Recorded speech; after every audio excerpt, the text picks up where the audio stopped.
La edición del jueves de un periódico ruso informó que el presidente ruso Vladimir Putin había pospuesto su programa anual de llamadas televisadas para concentrarse en la contraofensiva ucraniana.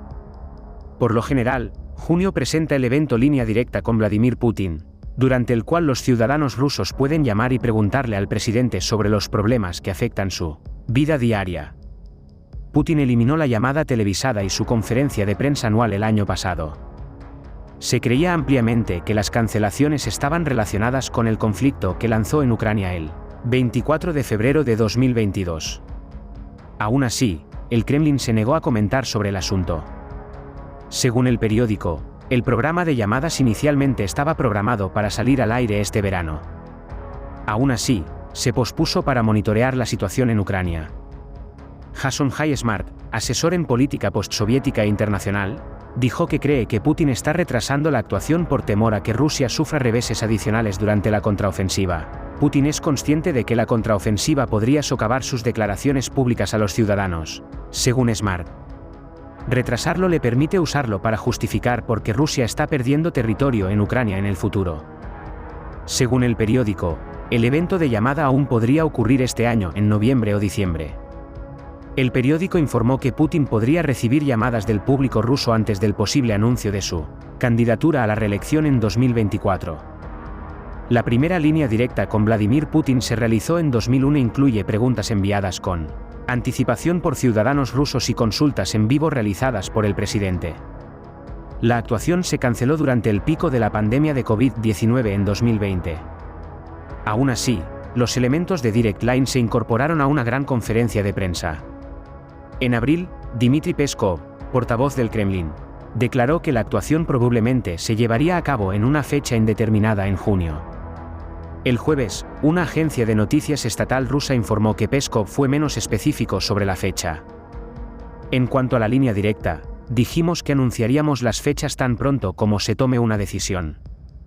Como saben, aún no hemos anunciado ninguna fecha. Poco a poco nos estamos preparando para ello en el fondo. Peskov dijo que le informaríamos cuando llegara el momento. Los funcionarios rusos han declarado que creen que la contraofensiva ya ha comenzado. Aún así, el presidente ucraniano Volodymyr Zelensky aún tiene que declarar su inicio.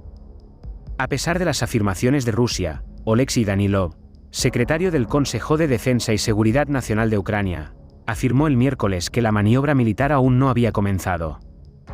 Danilov dijo que cuando lancemos nuestra contraofensiva, todos lo sabrán y lo verán.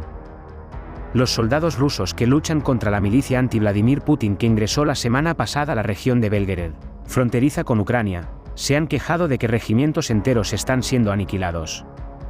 El martes, el canal Telegram de la provincia de Pskov informó haber recibido un mensaje de una unidad rusa que luchaba cerca de la aldea fronteriza de Shebekino, en Belgorod.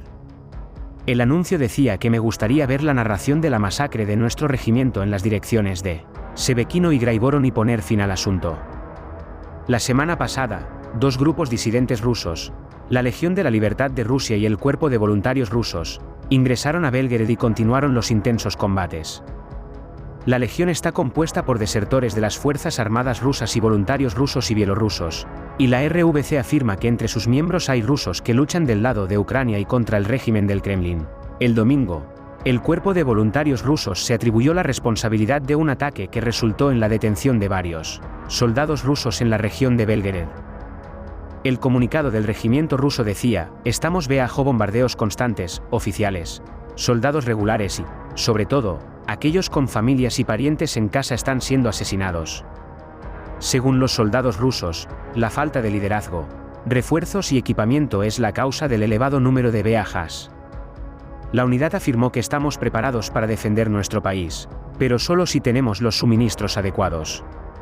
Y estar cautivo sin armamento o la capacidad de contraatacar no es apoyar a la nación.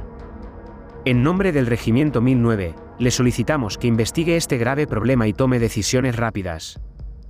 Los soldados afirmaron que fueron movilizados hace 8 meses y luego transportados a la llamada República Popular de Luhansk en Ucrania para recibir entrenamiento, lo que ocurrió con diversos grados de efectividad. Según el canal Telegram, los soldados fueron enviados a la región de Belgorod. Un vídeo que circula en los canales de las redes sociales rusas y ucranianas pretende mostrar a un soldado ruso estacionado en la región de Belgorod con la Brigada 138. El soldado afirmó en el vídeo que su unidad había perdido el 80% de su personal y que él y sus camaradas se vieron obligados a retirarse sin permiso y reforzar cementos. Después de un tiempo, ocurrió una circunstancia idéntica con dos grupos diferentes. Soldado, sacrificaron regimientos enteros de nuestras tropas. Ilya Ponomarev, un político ruso exiliado que dice ser el representante político de la Legión de la Libertad de Rusia, declaró la semana pasada que el objetivo de la organización es liberar a Rusia del putinismo. Alexei Baranovsky, representante de la rama política de la Legión de la Libertad de Rusia, afirmó que el plan mínimo es establecer una zona desmilitarizada a lo largo de la frontera con Ucrania para que los putinistas no puedan descargar equipos terrestres en territorio ucraniano desde aquí. Sin embargo, afirmó que el objetivo principal es un avance rápido en Moscú. El Ministerio de Defensa británico determinó el 2 de junio que los comandantes rusos ahora enfrentan un dilema urgente con respecto a si deben fortalecer sus defensas fronterizas o sus líneas en la Ucrania ocupada. Un teniente coronel del ejército ruso, que recientemente fue capturado y detenido por miembros del grupo Wagner antes de ser devuelto a las autoridades rusas, acusó a las fuerzas de Yevgeny Prigozhin de subvertir los intereses del ejército ruso y esclavizar a sus compañeros soldados. La dirección del vídeo siguió a la publicación de otro vídeo con el teniente coronel Roman Benevitin, en el que parecía confesar que excavaba las rutas de escape de Wagner y ordenaba disparar contra sus posiciones. Bajo la influencia del alcohol. Significa otro punto de escalada en el ahora conflicto total entre los mercenarios de Wagner y el liderazgo militar ruso y las ambiciones políticas en expansión de Prigozhin mientras la guerra en Ucrania persiste durante más de 15 meses. Los wagnerianos secuestraron a mis combatientes y personal militar. Fueron tratados como prisioneros. Uno de ellos se suicidó tras ser agredido y violado, dijo el comandante del ejército ruso en un vídeo subido al canal Benevitin-72 Telegram, presumiblemente después de ser liberado. El ex cautivo hizo varios reclamos y acusaciones adicionales en un vídeo de 11 minutos transmitido en los principales canales pro-Kremlin, como Baza. Yevgeny Viktorovich Prigozhin está desacreditando abiertamente a las Fuerzas Armadas rusas, dijo Benevitin en lo que parecía ser un discurso directo al fundador de Wagner, refiriéndose a la ley de falsificaciones de guerra bajo la cual cientos de rusos han sido encarcelados, y algunos recibieron sentencias de 10 años. Después de afirmar que fue relevado de su deber luego de su liberación del cautiverio de Wagner, Benevitin describió haber sido atormentado por sus cautivos de Wagner y afirmó que el ejército ucraniano nunca había tratado a un prisionero con tanta crueldad como Wagner lo hizo con él y sus soldados. Además, acusó a Wagner de difundir información falsa, negando las afirmaciones de que sus fuerzas minaron la ruta de retirada de Wagner en Bakhmut. No minamos las posiciones traseras del PMC, esto es una mentira, mi ahora ex brigada tiene partes traseras, no mercenarios. Durante la contraofensiva ucraniana, usted, Prigozhin, no solo atacó al Estado Mayor del ejército ruso, sino que también ayudó abiertamente al enemigo.